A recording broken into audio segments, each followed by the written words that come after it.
muy buenas, bienvenidos de nuevo a Colgados del Aro aquí en Experience Endesa. ¿Qué tal, Daniel? ¿Qué tal? ¿Cómo estás? Bien, hoy bien, contento, estoy contento. ¿Contento? Sí, Claro que sí, porque tenemos una... Tú conoces la problemática que tenemos con algunos entrenadores de nuestra liga, de la Liga Endesa, que...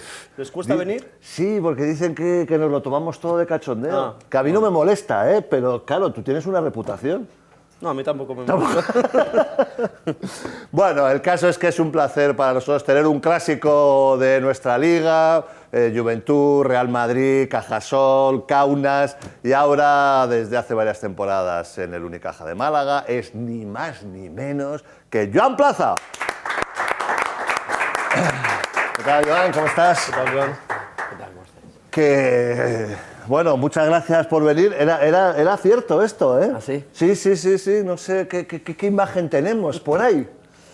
Bueno, cada uno a la suya, ¿no? Yo nos pondría los dos en el mismo pack. No. Pero yo creo que os contagiáis uno al otro, ¿no? Sí, ¿no? Pero Favorablemente, favorablemente, sí, ¿no? porque... O sea, que Anthony me da un poco de seriedad y yo le doy un poquito de marchita. Sí. Pero yo no sé si la seriedad, quizás por el tema Rajoy y tal, está un poco yo creo que está un poco sobrevalorada la seriedad. Es probable, pero es cierto de que muchas veces, ¿no? la primera imagen, la presencia, ¿no? el contemporizarlo todo, parece que te da un empaque de ser una persona mucho más equilibrada y más seria, y puede ser todo lo contrario, ¿no? Y Joan, ¿sientes que todavía en el 2016 la gente de máximo nivel del baloncesto español tenéis poca exposición pública? Es probable. Yo creo que no nos han educado como tal, también es verdad. O sea, en el sentido de que, por ejemplo, yo que soy un profano de las redes, en el sentido que yo no tengo Twitter, no tengo Facebook, entonces todo el mundo me mira raro con el tema de una presentación de un libro. La editorial me decía, pero ¿cómo puede ser? No podemos vender un libro si no tienes... ¿De qué siglo vienes? Sí, ¿no? Pero sí, el problema no es que no me apetezca, ¿no? A hablar con la gente, sino que no puedo estar a la altura de lo que esperan de mí. O sea, yo no puedo estar constantemente retornando las opiniones de terceros y entonces si lo dejas de hacer, también eres una persona que no está al uso, y si lo hacen terceros, porque también hay personas que se lo llevan terceros, ya dejas de ser tú mismo. Entonces dije, bueno, pues hasta que no esté yo mentalmente preparado... Pero tú, ¿cómo llevarías ese contacto? Porque claro, el mundo ese es un contacto directo, o sea, no es... Bueno, a ver, los entrenadores en muchas ocasiones, sobre todo cuando las cosas no van muy bien, vais al campo y tenéis, en fin, un feedback de la gente con vosotros. Pero claro, eso es una cosa, otra cosa es el cara a cara. Es decir, tú que de repente perdáis un partido y haya X, 2, 3, 4, 5, se incendia Twitter con 5 solo, y que te metan unos viajes y tal, ¿tú crees que lo llevarías bien o no?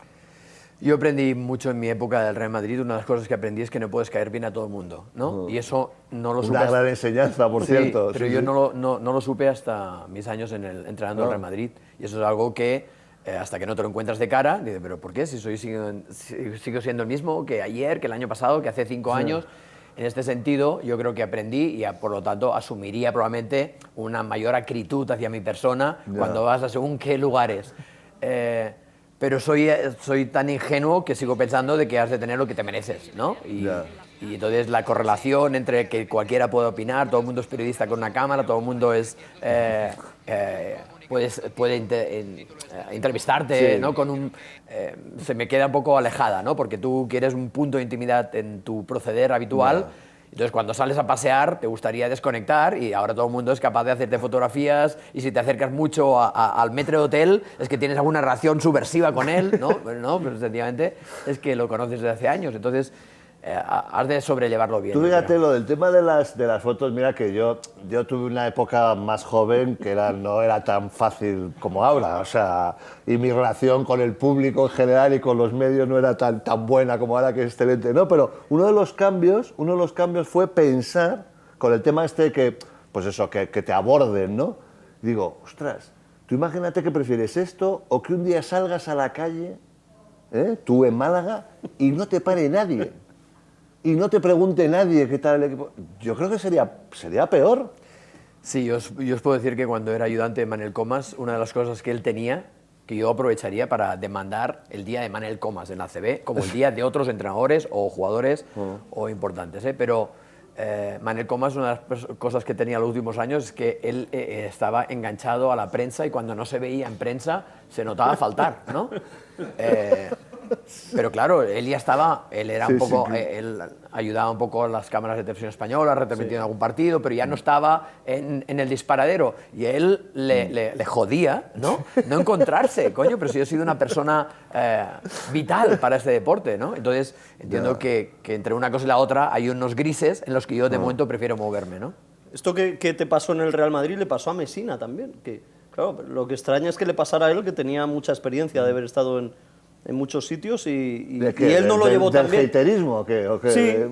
Sí, él siempre estaba molesto porque decía que mucha prensa le perseguía. Pues es que yo creo que es que Messina, yo no sé si entendió muy bien dónde caía y cómo caía, ¿eh? Yo creo que Messina llegó pensando que iba a ser el Mourinho del baloncesto, iba directo con el presidente tal, y yo creo que se descolocó. Yo no sé si cuando tú llegaste al Madrid ¿sufriste algún tipo de shock en este aspecto? Y los directos, poco.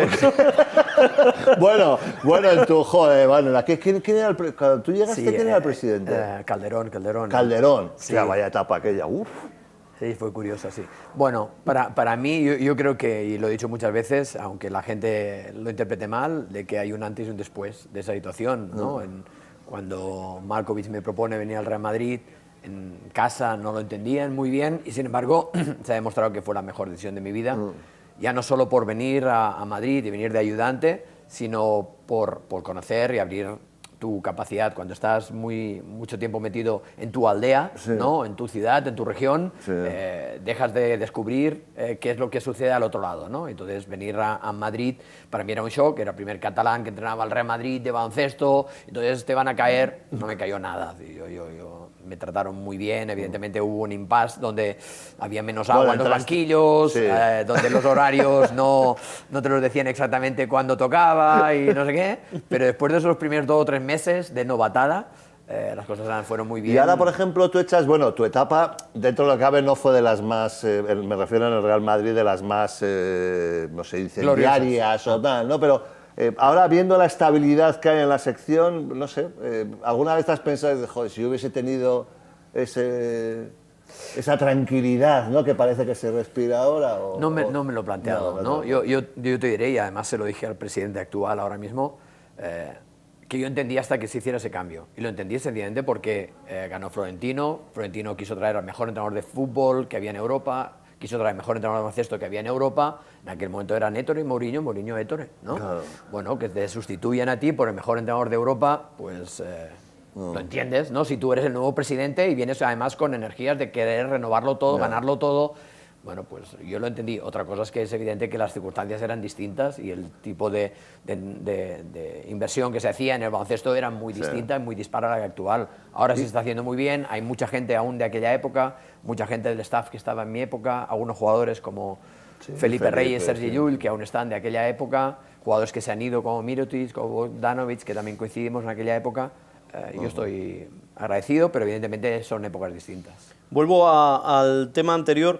En cuanto a la exposición pública que tenéis, quizá con la excepción de Pablo Laso, por los éxitos y porque está en el Real Madrid y lleva unos años, Barsocas en el Barcelona acaba de llegar, pero, por ejemplo, pues, del siguiente nivel del baloncesto español, Pedro, Sito, tú, muchas veces, pese al puesto importante que tenéis como entrenadores de alguno de los principales equipos, la gente os conoce más por los tiempos muertos que porque os haya visto en entrevistas de este tipo, ¿no? Entonces se hace una idea, me ha pasado ya con gente joven, que se hace una idea del entrenador por lo que les escucha en los tiempos muertos, ¿no? Sí, pues ahí vamos jodidos, porque yo hablo poco, hablo más con mis ayudantes casi que con mis jugadores, porque siempre he pensado que 6 ojos ven más que 2, y entonces los primeros 20-25 segundos estoy escuchando a mis ayudantes para luego sintetizar en inglés, español o lo que sea aquellos pocos mensajes, con lo cual la idea que tienen, entiendo. Además, algunas veces en casa mi madre me dice, ¿cómo que no salen los tiempos muertos? Coño, pues porque no llego a tiempo, porque estoy hablando, entonces se van al otro banquillo. Bueno, esto le ha pasado alguna vez a Pablo Laso, de hablar con los ayudantes, luego llega, está un poco pillado y Pablo siempre empieza diciendo JC, Jul, primero dice los 5 que van a jugar esa, entonces ha habido veces que como se ha demorado un poco, En la última semana, en el último partido contra Iberostar, sigue ese... Yo creo que además él, mientras dice a los jugadores que están en pista, está pensando, ¿no? Sí. Pero en un tiempo muerto de esta semana, los ha dicho los 5 y se ha equivocado en uno. Entonces, le han avisado a un ayudante que se ha equivocado en uno, cuando lo ha rectificado, ya suena la bocina de que tenían que salir a jugar y todavía no les había marcado la jugada, que por cierto, la marca mientras el árbitro está allí pidiéndole que vuelvan ya a la pista y les sale bien en un final de cuarto. Si es que sobra, yo creo que sobra muchos segundos.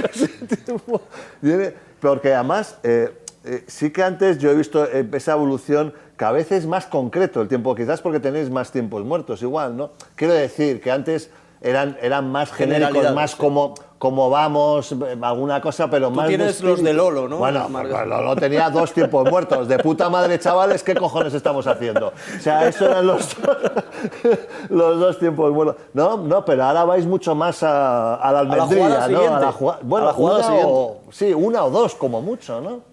Sí, yo lo que quiero básicamente siempre es ubicar al jugador, más allá de darle la solución al siguiente ataque o a la anterior defensa o la siguiente defensa, es ubicarlos, en qué momento del partido nos encontramos y cuál es el objetivo inmediato, pero ya no tanto, por lo menos en mi caso, a nivel táctico. Hay muchas veces que el jugador se emborracha del marcador, bien porque hay una diferencia muy favorable o todo lo contrario, o se rinde. Entonces, esas situaciones, más allá de que tú introduzcas alguna variante táctica, es que el jugador entienda en qué momento del partido, ¿no? Estamos. Entonces, es evidente que tú tienes a veces 8 nacionalidades distintas edades, jugadores de 19 años hasta jugadores de 35, y tú has de sintetizar mucho porque has de llegarle aquí, no has de llegarle a otro lugar. Claro, porque yo hay veces tengo la completa seguridad de que, no voy a decir la mitad, pero vamos, unos cuantos salen sin tener ni pajolera idea, pues bien por el tiempo, porque no has tocado su idioma en ese tiempo muerto, pero aquello realmente es un poco una torre de Babel, lo que es un tiempo muerto. Sí, ahora mismo es muy difícil porque además yo me tengo por persona que lee las posturas, las caras, ¿no? La posición corporal del jugador, y entonces intentas llegar al que ves que está en nowhere land, ¿no? Y entonces y lo tocas, ¿no? Pero lo tocas para que el tío fije tu mirada en mí. Había entrenadores que antiguamente lo que hacían era poner al pívot en el centro y a los 2 aleros... Eso se lo vamos a decir a Lucio Angulo, sí. Poner al pívot en el centro, los 2 a la pívot y los 2 bases a los exteriores para focalizar una atención más directamente con él. Ahora no te atreves a hacerlo, ¿no? Pero sí que es difícil captar la atención y muchas veces nos ha pasado que, bueno, ¿y qué sistema ha dicho que jugamos? Vete a la mierda, ¿no? Estamos muertos. Bueno, joder, no te hemos preguntado, vamos a lo más concreto y al presente. ¿Echáis mucho de menos la Euroliga o no esta temporada en el Unicaja? Hombre, es evidente que un equipo que ha estado tantas temporadas en Euroliga, ¿no? Se ha acostumbrado a tener esos partidos de alto nivel. Yo creo que la gente está ahora en un proceso de asimilación de las nuevas circunstancias que rodean el baloncesto, de ACB, Euroliga, Eurocup, FIBA, ¿no? Que es, yo creo, uno de los grandes problemas que creo que existe y que tarde o temprano habrá que afrontar si no queremos enviar todo este garito a la mierda. Pero se está reciclando la gente, ¿no? La gente entiende de que es verdad de que en Eurocup hay 8 equipos de la Euroliga del año pasado, que es un gran número, por lo tanto una competición muy difícil. También saben de que el año pasado todos los equipos de Euroliga que quedaron eliminados en la primera fase no llegaron a jugar tan siquiera ni semifinales en la Eurocup, en la Final Four. O sea, eso ya habla de una dificultad extrema, pero evidentemente la gente añora jugar contra Olympiacos o contra Barça otra vez o contra CSKA. Pero estamos en ese proceso de resignación y asimilación y de intentar hacer, por lo menos deportivamente, lo que podamos para volver a recuperar ese rango, ¿no? En cuanto a tus años en Málaga, hubieras esperado cuando llegaste, sobre todo hablando así de un título, ¿no? Haber conseguido algo sonado, ¿ha sido desde ese punto de vista una decepción o ahora las cosas son más complicadas con el nuevo panorama? No, es evidente que cuando vienes de Kaunas y en las circunstancias en las que yo vine de Zalgiris, con la estructura de equipo veníamos de una época donde el equipo no se había clasificado para Copa del Rey ni para playoff. En estos años se ha subsanado, excepto el año pasado, que aunque quedando octavos no jugamos la Copa del Rey, siempre hemos estado en Copa del Rey, siempre en la segunda fase del top 16 y casi siempre en semifinales, ¿no? Muy cerca de semifinales. ¿Esa estabilidad es suficiente? Pues probablemente para la gente demandará más, quiere más, ¿no? Yo creo que por el perfil de equipo y de historia, de inversión que se hace, de la ciudad que también lo comporta, llegar a una final, bien fuera de la Copa del Rey, fuera de Eurocup, compensaría quizá un poco estos años, porque la gente, es cierto que jugamos el año pasado, la anterior, la semifinal contra Barcelona, llegamos al quinto partido, una canasta de Navarro nos echa fuera de la final, hemos jugado una final de la Supercopa, hemos jugado cosas bonitas, hemos ganado a CSK en su cancha, a Maccabi en su cancha, hemos hecho cosas, pero no se ha jugado una final y es lo que a la gente realmente adolece y le gusta. Y vamos a poner todos los medios sabiendo las circunstancias que ahora mismo nos rodean. Y es que, bueno, pues hay 4 equipos actualmente con mayor capacidad que nosotros, pero históricamente y el nivel de trabajo, yo creo que yo llevo allí 4 años, los demás equipos, excepto Madrid con Lasso, todos han cambiado sus entrenadores, han cambiado muchos jugadores, pues vamos a ver si a base de perseverar somos capaces de llevar a una Pero final. no hay ninguna, a mí me resulta muy, yo creo que es, no sé si tiene solución en la situación en la que vivimos, cómo buenos proyectos, o sea, tienen que ser reconstruidos constantemente. Por ir al caso este año, por ejemplo, esta temporada, el Baskonia. Hace una temporada descomunal y, acaba en septiembre y es que no, ¿sabes? Han cambiado todo el equipo. A vosotros os ha pasado, vosotros habéis sido temporada igual de 7, 8 cambios. Claro, así es muy difícil mantener yo no sé, para el entrenador también tiene que ser muy frustrante el estar casi siempre empezando de nuevo, ¿no? Bueno, en nuestro caso, yo creo, por lo menos en estos casi 3 años y medio que llevo allí, yo creo que se ha asimilado cuál es nuestra condición, en el sentido de que nosotros tenemos una serie de jugadores que no vienen porque económicamente podamos compensarles muy bien, sino porque saben que muchos jugadores como Sabonis, como Kuzminskas, como Granger, como Will Thomas a Valencia, nos han utilizado, entre comillas, bien utilizado, como trampolín hacia otros retos mayores. Entonces son capaces de invertir 1 o 2 años con nosotros, con la metodología que tenemos ahora mismo allí, como para que este jugador siga creciendo. Algunos jugadores se han ido por esto, otros jugadores se han ido porque económicamente no podemos mantenerlos, pero la situación actualmente es la que es, entonces lo que no podemos es engañarnos tampoco. ¿Nos gustaría tener siempre una columna vertebral de 7 8 jugadores? Sí, pero ya ves que sin ni Baskonia y a veces, no sé los cambios que habrá tenido Barcelona este año, ¿no? Sí, sí, bueno. Pero si echas una mirada al baloncesto europeo, excepto los grandes portaaviones, CSK y Real Madrid, los demás ha habido grandes reestructuraciones de plantillas, entonces hay que asimilar y asumir que no. Claro, igual puede ser un buen valor por lo que dices tú, o sea, que para los chavales jóvenes saber que ir a Málaga al proyecto tal, vale, pues bueno, duras 2 años, pero te sirve de trampolín, pues bueno, es una forma de engancharles. Algo hay que decirles, ¿no? Para convencerles, ¿no? Claro. No, más allá, yo creo que hace unos años quizá la gente iba a Málaga por muchas otras razones, pero también porque había un clima, una ciudad, una garantía de pagos que no te queda de otros lugares. Ahora la gente viene, hay un plus, y ese plus es que, echando la vista atrás de los últimos años, ha habido muchos jugadores que han saltado a retos mayores y bueno, pues eso es parte de la seducción que tú tienes a la hora de convencer a un jugador. Joan, de los jugadores que has tenido, no de los actuales, porque siempre cuesta más hablar de los actuales, de los que has tenido, ¿ha habido alguno o algunos que digas por coyunturas o por culpa de él o por culpa de los entornos no han llegado?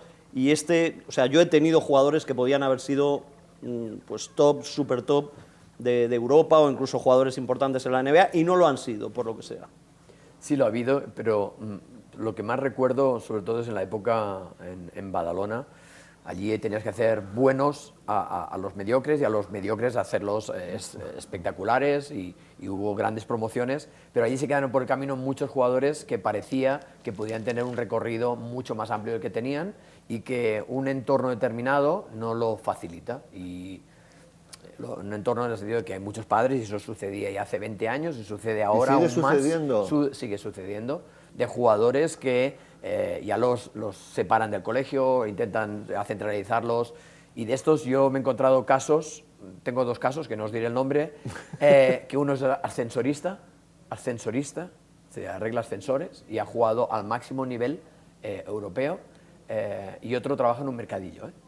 Entonces lo que quiero decir es que, bueno, como siempre pasa, las relaciones, las vuestras, las mías, las de los jugadores, hace que los desubiquen muy rápidamente cuando en un club, como entonces era Juventud de Badalona, viene y llama a tu puerta. En 1 o 2 años, un jugador de 2,4 metros, 2,5 metros, rápidamente ha de hacer 24 horas baloncesto. No, pues que lo que me interesa es que piense, que sea capaz de discernir, que sea capaz de incluso de invertir lo poco que vaya ganando.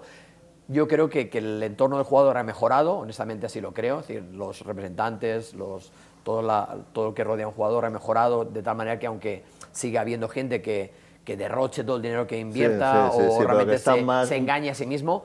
Pues antes difícilmente nadie iba a hacer campus en verano, nadie iba a trabajar en verano para mejorar. Ahora ya es una práctica casi habitual de que la gente sabe que en verano es el tiempo exacto, Sí, que más allá de una semana o 10 días has de seguir trabajando. Entonces no sucedía. Entonces, de estos casos ha habido muchos y algunos realmente lamentables, porque eran jugadores con una capacidad para...